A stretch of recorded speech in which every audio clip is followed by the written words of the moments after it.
Cá Entre Nós, com Nelson Marques. Todas as quintas-feiras, uma entrevista inédita para você.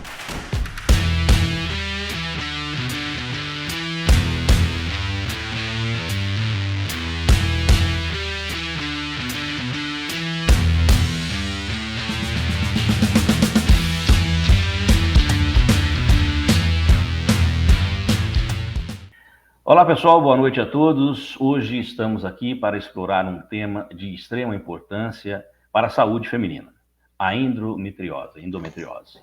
Essa condição afeta milhões de mulheres em todo o mundo, causando uma variedade de sintomas desconfortáveis que impactam significativamente a qualidade de vida. No entanto, existe uma faceta muitas vezes negligenciada no tratamento da endometriose, que é a nutrição. A relação entre a alimentação e a saúde é amplamente reconhecida, mas como exatamente os alimentos podem influenciar os sintomas da endometriose? Para responder a essa pergunta e fornecer insights valiosos sobre como a dieta pode desempenhar um papel fundamental no tratamento desta condição, temos conosco hoje a nutricionista doutora Marina Nunes. Doutora Marina é nutricionista, PhD, especialista em saúde da mulher, nutrição esportiva e estética, saúde pública e fisioterapia, e tem dedicado sua carreira a atender como a nutrição, entender como a nutrição pode impactar diversos aspectos da saúde feminina, incluindo a endometriose. Com vasta experiência clínica e conhecimento aprofundado sobre o assunto, ela está aqui para compartilhar conosco suas perspectivas e recomendações sobre o papel dos alimentos no tratamento dos sintomas da endometriose. Obrigado por aceitar nosso convite e seja muito bem-vindo ao Cá Entre Nós, doutora Marina Nunes. Eu que agradeço o convite e fico muito lisonjeada em dividir esse assunto que é muito importante, né, para a saúde da mulher. Estamos ansiosos para poder compartilhar junto com a senhora esses conhecimentos para que a gente possa passar para os nossos seguidores esse assunto de tanta importância. Doutora, sem mais delongas, eu já vou começar fazendo um monte de perguntas aqui para a gente não ficar enrolando, né, como diriam. Doutora, o que é a endometriose e como ela afeta a vida das mulheres, como eu comentei na nossa apresentação? Então, a endometriose é uma condição em que o tecido endometrial, ele começa a migrar para outros sistemas, né, como a bexiga, trompas de falópio, né, então ele sai do útero e acaba migrando para outros órgãos. A teoria mais aceita é a da menstruação retrógrada, em que é como se ficassem sobras, né, de menstruação, e que as mulheres com endometriose não conseguem fazer essa eliminação. Então, fica gerando um processo inflamatório crônico ali, porque o corpo tenta fazer essa eliminação, e o fato dele não conseguir fica gerando essa inflamação crônica, né, e também acontece de fazer essa migração para outros tecidos. E cá entre nós, inflamação crônica, ela gera muita dor. Então, acaba sendo uma doença bem incapacitante para a mulher. A rotina de trabalho, às vezes precisa faltar trabalho, nem sempre isso é compreendido, porque se acredita muito como sendo, digamos, frescura de mulher, de TPM, mas é uma dor realmente incapacitante e acaba sendo uma doença mutilante também, devido aos inúmeros procedimentos cirúrgicos que essas mulheres acabam passando. Tá. Doutora, e como que é o tratamento da endometriose? Então, nós temos 4 pilares, né, para o tratamento da endometriose. O considerado padrão ouro é o cirúrgico, né, então faz a cirurgia, vai lá e retira aquele foco, mas, no entanto, essa cirurgia não cura, então isso vale a pena a gente falar para as pacientes. O que faria evitar novos focos, então, seriam os outros 3 pilares, né, que seria o estilo de vida, então, sedentarismo, controle do estresse, evitar álcool, tabaco, isso influencia muito, né, nesse processo inflamatório. Além disso, a gente tem o farmacológico, né? Então, é uma doença que tem excesso de estrogênio e pouca progesterona, então eu preciso fazer uso de algumas medicações, claro, indicação médica, né? Mas normalmente interromper a menstruação evitaria novos focos também, né? E a alimentação, então, que é eu vou puxando a brasa para o meu assado, é aquilo que o nosso foco aqui e que é o que a gente faz todo dia e que vai fazer com que o corpo funcione bem e que a gente consiga evitar cada vez mais essa inflamação e fazer o equilíbrio dos hormônios para que novos focos não apareçam. Perfeito. Doutora Marina, além da alimentação, como a senhora mencionou agora, existem outros cuidados que podem melhorar os sintomas da endometriose? Sim, nós temos o que são chamados disruptores endócrinos, né? Que são coisas do nosso dia a dia. Então, poluição ambiental, agrotóxicos, pesticidas, que no Brasil são autorizados e em outros países não são. Mas, além disso, a gente tem metais pesados, né? Chumbo, mercúrio, os fitalatos, BPA, que houve uma fase que ficou bem divulgado, né? Então, são situações em que pioram a qualidade, né, dos hormônios e o equilíbrio entre eles. E, além disso, mais recentemente, a gente tem visto quanto o uso do plástico tem prejudicado a nossa saúde. Então, cá entre nós, vale para todo mundo, não só para quem tem endometriose, e se puder deixar a dica aí, vale a pena o investimento numa garrafinha de inox particular, porque essas garrafinhas que a gente compra, né, no mercado, a gente não sabe como é que veio o transporte, se não veio pegando sol, a gente carrega na bolsa, dentro do carro, no transporte público, então carrega para cima e para baixo, e isso vai aquecendo, e esse aquecimento ele vai liberando microplásticos nessa água, e a gente vai ingerindo esses microplásticos. Então, ele se deposita tanto no tecido adiposo, já tem estudos mostrando em placenta feminina, leite materno, e até em placas de ateroma carótidas, né, que é o que favorece infartos, por exemplo. Claro. Tem esses microplásticos, eles podem ser evitados. Então, seja pela hidratação com a garrafinha, evitar aquecer potes plásticos dentro do micro-ondas, por exemplo, e até evitar colocar o alimento quente dentro desses potes para fazer o armazenamento. O armazenamento. Doutora, quais são os principais sintomas da endometriose que podem ser influenciados pela alimentação? Então, nós temos o equilíbrio hormonal, né? Hoje a gente consegue fazer, inclusive, alimentação diferenciada para cada fase do ciclo menstrual. Né? A própria dor, que é muito comum, pela redução da inflamação, a gente consegue fazer uma melhora significativa já no primeiro mês.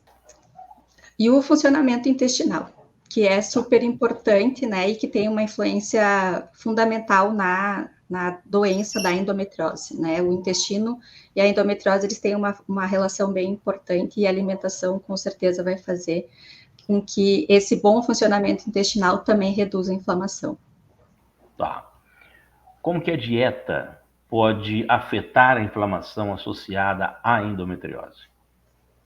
Então, uma dieta inadequada, que seria uma dieta rica em gordura, gordura trans, frituras, né, ultraprocessados, isso faz com que aumente ainda mais esse processo inflamatório e acabe provocando, né, o aumento da inflamação junto com a inflamação da endometriose, acaba piorando muito os sintomas. Certo. É um conjunto, né, doutora? É um conjunto de ações que tem que ser analisada para que possa para evitar essa endometriose. Existem alguns alimentos assim, específicos que podem ajudar a reduzir a dor causada pela endometriose? Sim, nós temos alguns alimentos que são principalmente ricos em antioxidantes, anti-inflamatórios, como ômega 3, vitamina D, vitamina A, que agem, né, nesse processo, nesse metabolismo da inflamação, para reduzir a inflamação, são muito importantes, mas o que a gente acaba vendo é que uma adequação dos nutrientes para a faixa etária já e sexo já fazem uma melhora muito importante, né, tanto para a endometriose como para a qualidade de vida dessa mulher, né. Eu sempre gosto de falar a gasolina ruim dentro do carro faz o carro funcionar, né, mas acaba pode ser com o motor. Exatamente, esse motor um dia pode ser que ele pife antes do prazo, né. Por conta disso.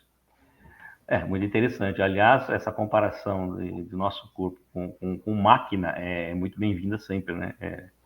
A gente funciona e tem prazo de validade, e tem que ter os cuidados, senão a gente envelhece cada vez mais e vai tendo mais problemas. Doutora, qual é o papel a senhora comentou dos antioxidantes, né? Então, eu queria saber qual é o papel dele na dieta de uma pessoa com endometriose. Então, principalmente na atuação da redução, né, ou da melhora da resposta do nosso corpo para combater essa inflamação, né? Então, se eu tiver o meu exército ali com uma tropa bem qualificada, afinada, a coisa acontece, né, muito mais facilmente. Tá, realmente. Tem que dar munição para o pessoal agir, né, para o organismo agir. Doutora, a dieta, ela pode influenciar os níveis hormonais e, consequentemente, os sintomas da endometriose? Sim, como eu comentei anteriormente, né, a gente consegue hoje fazer fazer a adaptação da alimentação conforme a fase do ciclo menstrual, né? A mulher é muito influenciada por esse ciclo hormonal e na endometriose em especial, como eu tenho o excesso de estrogênio, atuar nesse sentido, né? Qualificando a alimentação e direcionando nutrientes que vão ajudar, principalmente na eliminação desses metabólitos do excesso de estrogênio, vai ser muito importante para melhorar a qualidade de vida dessa mulher. Tá.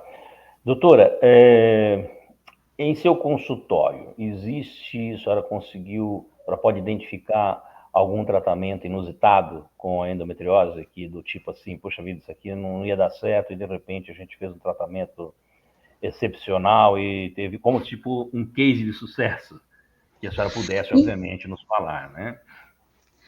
Então, eu, assim, tenho sido muito feliz, assim, com os resultados das minhas pacientes, né? O que elas comentam muito é a questão de viver uma vida inteira com dor e, a partir de então, não saber como lidar, como viver sem sentir essa dor, né? E, assim, trabalhar toda a questão da mulher, né? A rotina dela, trabalhar controle do estresse, né? O que ela faz para relaxar? Às vezes, numa rotina muito turbulenta, a gente não se cuida tanto, o autocuidado acaba ficando um pouco de lado, né? Mas, e assim, o que eu tenho visto muito, e que eu acho que isso pode estimular um pouco, né, ainda mais as mulheres, é que uma alimentação básica, comida de verdade, arroz, feijão, né, sem tirar esse estresse, esse peso excessivo que às vezes, né, a alimentação acaba causando, porque a culpa de consumir um alimento, ou eu tenho 2 pacotinhos, o proibido e o permitido, e parece que quando eu como proibido... as coisas acontecem. Exatamente. Então, as respostas, elas vêm muito de uma adequação para a rotina, que seja factível, né, para a vida da mulher, mas principalmente em comer comida de verdade mesmo. Isso é o básico para a saúde de qualquer pessoa, e cá entre nós, na endometriose, acaba sendo mais importante ainda. Como a senhora comentou no começo, dizem que a dor da endometriose é fabulosa, ninguém aguenta, né, muito, e a cirurgia realmente é uma das soluções que possa haver. Doutora, quais são os nutrientes especificamente que são importantes para as mulheres com endometriose e por quê? Tá. Em geral, a gente vê uma deficiência de vitamina D nessas mulheres, né? Também em virtude de ter um humor mais deprimido, é uma mulher que já fica mais em casa, ela não se expõe tanto ao sol, então a vitamina D é muito importante. Vitamina A, como eu já falei, magnésio, que acabam atuando nesse processo para combater essa inflamação, o ômega 3, polifenóis, né, resveratrol, a curcumina, que é nutriente que vem sendo estudado bastante, que a gente pode usar como temperos no dia a dia, tem tido uma ação... Né? Isso, tem trazido bastante benefícios, assim, com relação à redução da inflamação e melhora, né, da dor na endometriose. Tá.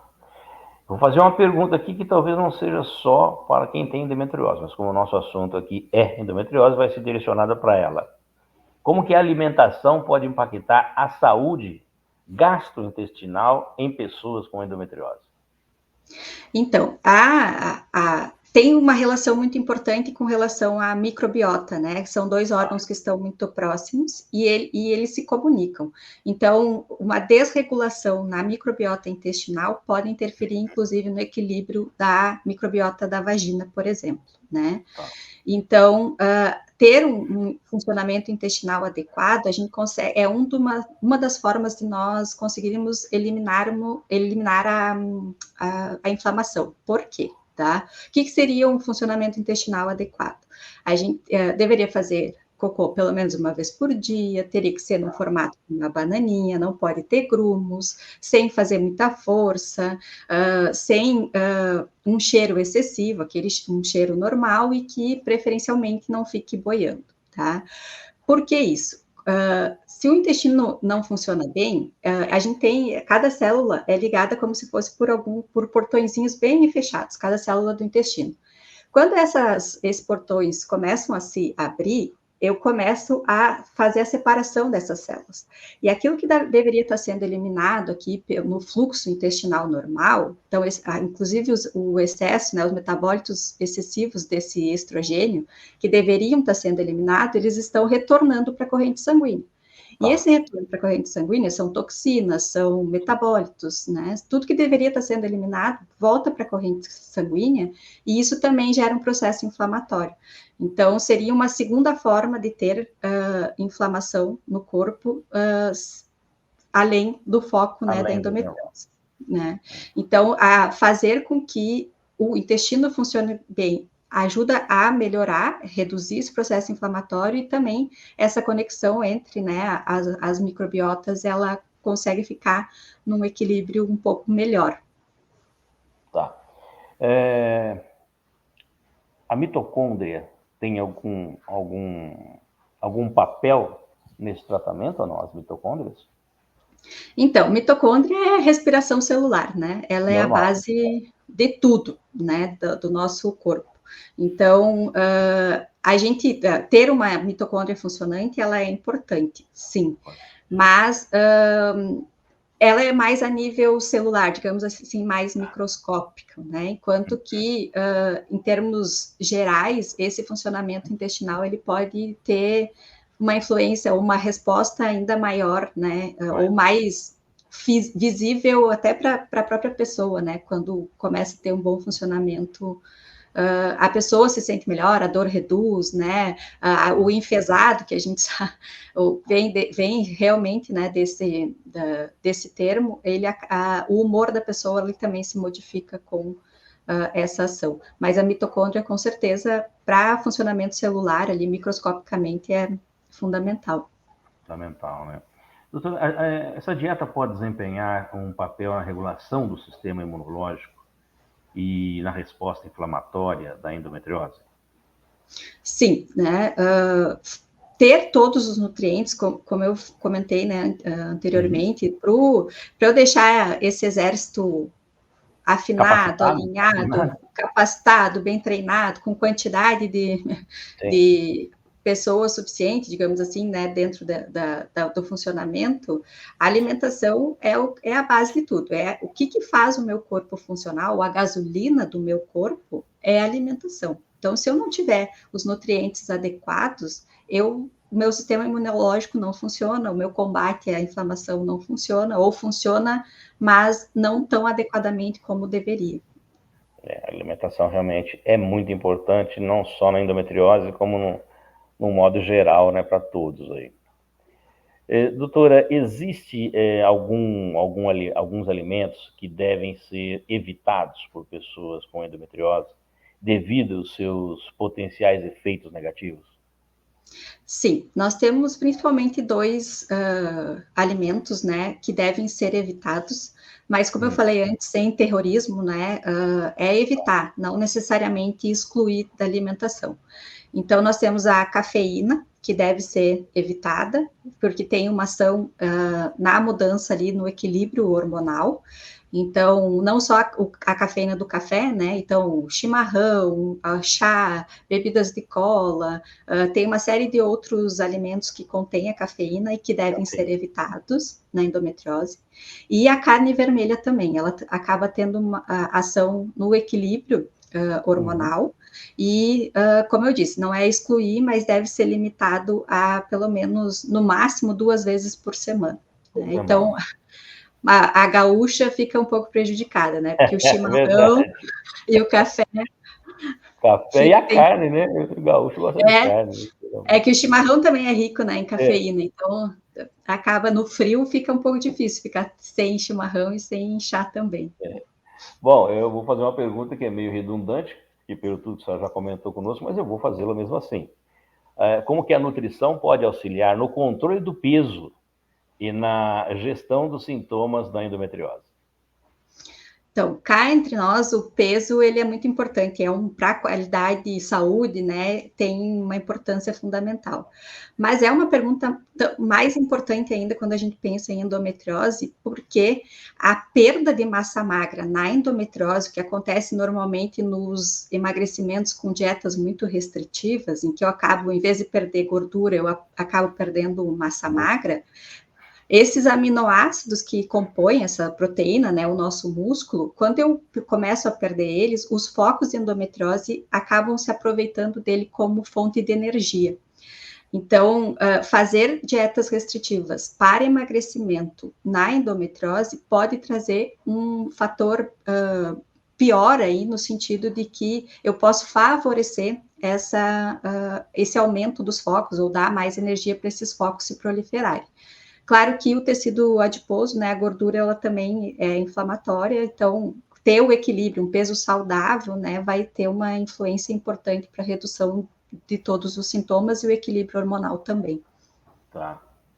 Ainda se falando de alimentação, o que a senhora me diz se a suplementação alimentar pode ser benéfica para as mulheres com endometriose?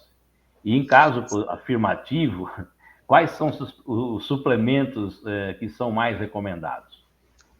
Então, a gente trabalha bastante com, além trazendo esses nutrientes da alimentação, há casos que a gente precisa fazer suplementação, seja pela deficiência ou até para dar um gás maior, digamos assim, nesse processo de combate à inflamação, né, que é o ômega 3, vitamina D, o resveratrol, tem a N-acetilcisteína, tem a coenzima Q10, a própria curcumina a gente pode fazer por via suplementada também. Mas, cá entre nós, tem que ser prescrito por um profissional de saúde. O que eu tenho visto muito... o que eu tenho visto muito é o uso, por exemplo, de ômega 3 sem o selo de qualidade, aquele de pureza, que retira os metais pesados, e às vezes a pessoa acha que está fazendo o consumo adequado e eu estou trazendo mais metais pesados que geram ainda mais processo inflamatório. Então, é necessário que seja essa suplementação, ela aconteça, né, através de um profissional de saúde.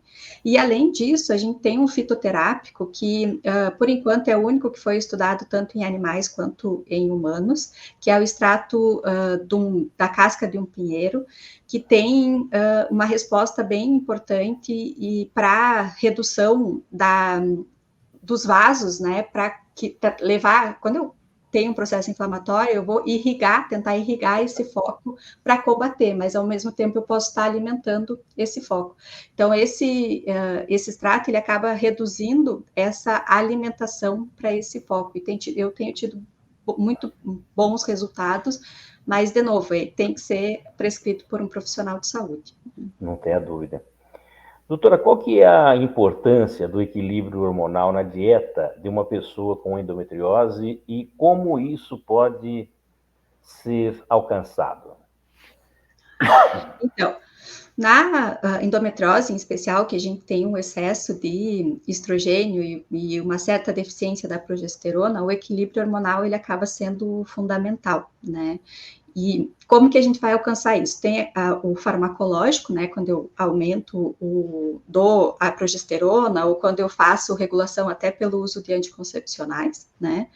Mas, como eu já falei, cá entre nós, a alimentação é a base, né? Se a alimentação não estiver adequada, esse equilíbrio, ele... se eu fizer só por via externa ou só por medicação, digamos que a raiz do meu problema ela não está sendo resolvida. Então, a partir da alimentação, os outros pilares que eu já falei, da alimentação, atividade física, o controle do estresse, evitar álcool, tabaco, isso tudo com certeza faz com que a regulação dos meus hormônios ela comece a acontecer mais adequadamente. Tá. Doutora, eu tenho uma perguntinha aqui que eu não sei se eu vou fazê-la corretamente, mas a senhora me corrija. Não sei se a maneira como eu vou lhe perguntar é a maneira como se fala.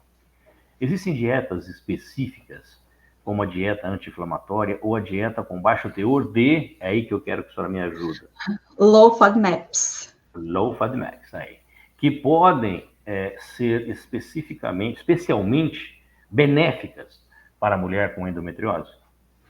Sim, cá entre nós eu prefiro a dieta anti-inflamatória, porque ela está muito mais próxima da nossa realidade, no sentido de que a gente tem aqui no Brasil, uma variedade imensa de alimentos, né? Claro que o acesso ele é diferenciado, né, para cada região do país, mas eu prefiro a dieta anti-inflamatória porque ela é mais acessível e mais próxima da nossa rotina. A low FODMAPs, o que é? São sacarídeos ou açúcares fermentáveis. Então, tu teria que retirar tudo aquilo que tem esses açúcares fermentáveis. Isso acaba trazendo uma dieta muito restritiva. E uma dieta muito restritiva, ela acaba alterando o microbiota intestinal.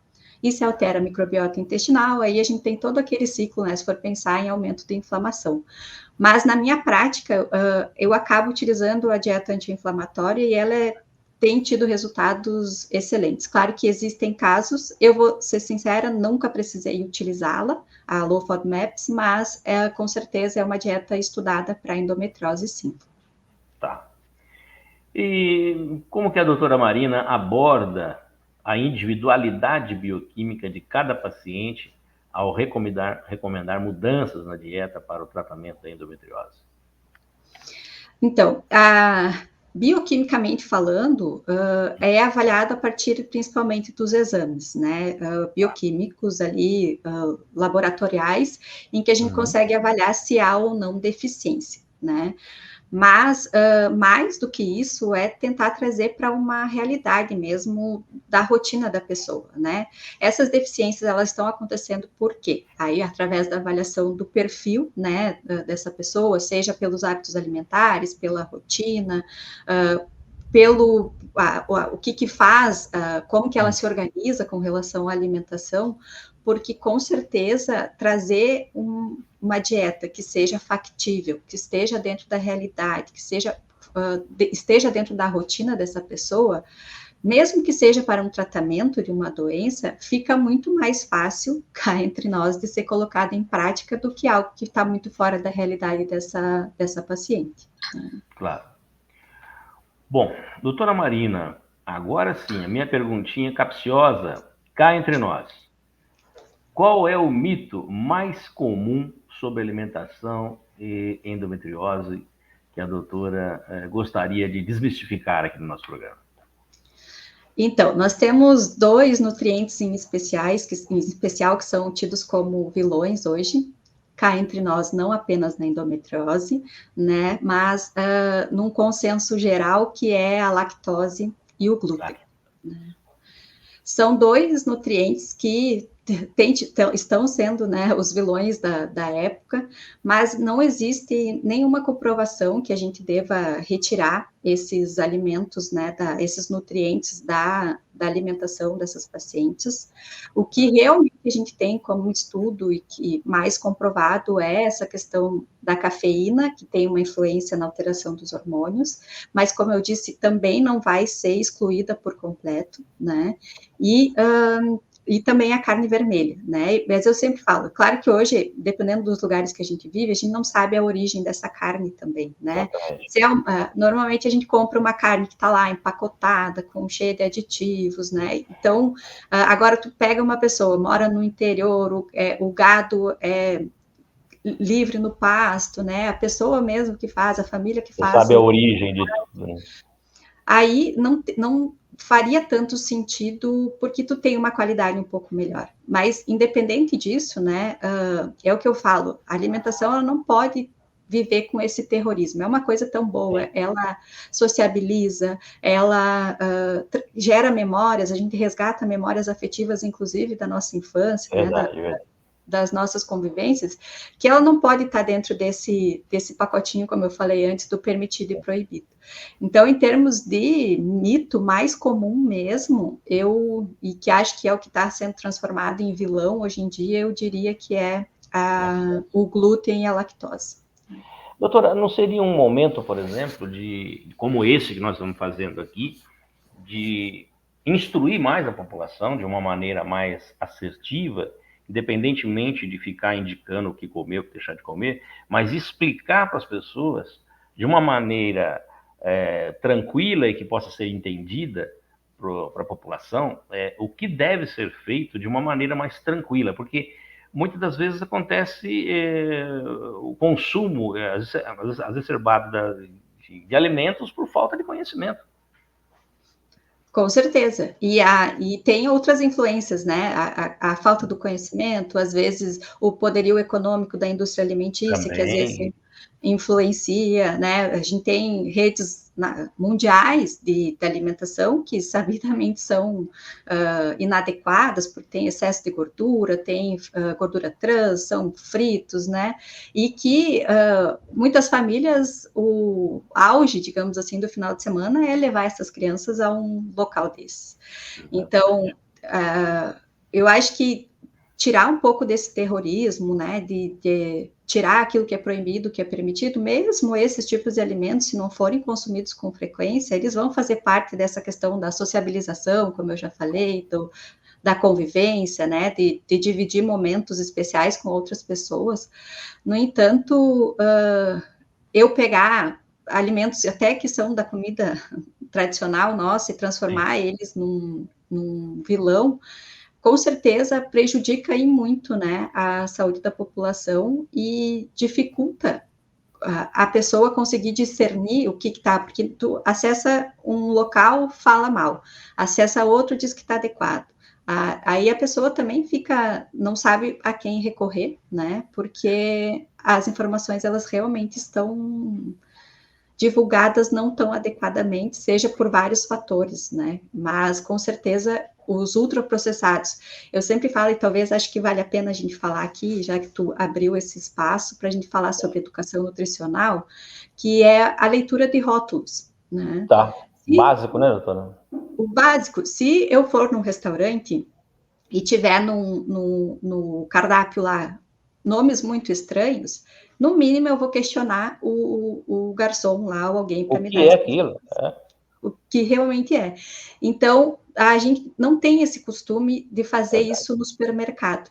Então, quando eu começo a ter uma lista muito grande de alimentos, nos ingredientes dos alimentos ali no rótulo alimentar, muitas daquelas coisas que estão escritas, eu não faço ideia do que seja, talvez não seja para eu consumir mesmo, né? Então, se eu preparo um alimento, ele dura 5 dias na geladeira e eu vou lá e compro esse mesmo alimento no supermercado, que ele dura 1 ano, o que tem nesse alimento que está fazendo ele ter conservante?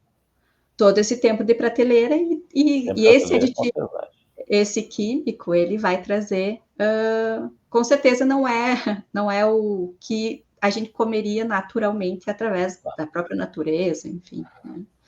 Doutora, vou fazer uma pergunta, se a senhora não quiser responder, fique à vontade, tá? Não está no nosso script, mas eu vou fazê-la e a senhora fique à vontade para aceitá-la ou não. Como que a senhora vê esse mercado de um monte de pessoas dando dicas para tudo quanto é lugar? Tipo assim, tem muita gente sabida no mercado e às vezes nem sempre, nem todas existem as que são, mas às vezes nem todas são qualificadas para aquilo. Isso ajuda ou atrapalha? Cá entre nós, prejudica, atrapalha e muito, né? Às vezes são até pessoas que estão recebendo patrocínio desses, né, daquilo que elas estão divulgando. Às vezes é muito, se funcionou para mim, vai funcionar para os outros. E não é bem assim, né? Não é, existe uma individualidade, cada pessoa é uma pessoa, o funcionamento, seja pelo ambiente que ela vive, seja pelo histórico dela, enfim, pelas questões de saúde, cada pessoa é única e acaba que, e essa questão, né, de ter muitos seguidores, às vezes tu coloca assuntos mais polêmicos justamente para atrair seguidores, não necessariamente para educar ou para trazer uma informação tão correta para a população, né? Então, com certeza prejudica. Eu costumo dizer assim que guardar as devidas proporções, que tem pessoas que realmente falam com propriedade, que de uma hora para outra tem muito sabido no mercado, né? Uma pessoa que, se você vai ver, ela não tem aquele conhecimento, se você for aprofundar e, nossa, deu certo ali, como a senhora disse, vamos fazer aqui, faz e falam, e como tem milhões de seguidores, acabam afetando diretamente a população com informações não tão adequadas, né? Interessante. Mas tá bom. Doutora, eu queria profundamente agradecer aqui a participação da senhora no nosso programa. Foi muito bacana. Pena que passa rápido, né? Mas eu tenho certeza que tudo que a senhora nos orientou vai ser de grande valia aí para os nossos seguidores e, é claro, para mim. Então, neste momento agora, eu gostaria que a senhora deixasse uma mensagem para os nossos seguidores, enquanto eu coloco aqui na tela da nossa TV, do nosso YouTube, os seus contatos para quem quiser entrar, tirar informações diretamente com a senhora. Tá bom? Tá bom. Eu quero novamente agradecer, eu acho que esse é um espaço muito importante para trazer esse assunto que muitas vezes é até nos consultórios e até às vezes os diagnósticos acabam sendo negligenciados e as mulheres acabam passando boa parte da sua vida convivendo com essa dor, achando que é normal. Muitas acabam descobrindo só lá quando pretendem engravidar, e aí se descobre o porquê qual é essa dificuldade, que acabei não comentando, mas tem a infertilidade é dos sintomas, né, uma das consequências dessa migração desses focos. Então, uma mulher conviver a vida inteira com dor, achando que isso é normal, a gente conseguir trazer esse assunto à tona, conversar e atingir cada vez mais mulheres para terem esse conhecimento e não aceitarem que viver com dor é algo normal. Natural. Exatamente. Então, acho que esse espaço e agradeço novamente, que acho que é super importante para a gente poder ter espaços sérios como esse, para a gente poder discutir sobre assuntos que afetam a saúde da mulher. Muito obrigado, doutora. Vindo da senhora, tenho certeza que é de muita valia e a gente só tem que ficar lisonjeado com essa sua declaração. E obrigado por aceitar aí o convite e na confiança do nosso trabalho, tá bom? Muitíssimo obrigado. Bom, eu conversei com a nutricionista, a doutora Marina Nunes. A semana que vem nós teremos, claro, uma nova entrevista e sempre escolhida por você, que nos segue aí nas redes sociais e que também está sempre nos enviando o seu e-mail, sugerindo as pautas aqui no Cá Entre Nós, para a gente tratar aí semanalmente, como foi a da doutora Marina. A todos que ficaram conosco até agora, nosso muito obrigado pelo carinho da audiência. Se você gostou do vídeo, por favor, divulgue nas suas redes sociais e também nos seus grupos de WhatsApp. Então, mais uma vez, obrigado e até a semana que vem com uma nova entrevista. Solta a vinheta.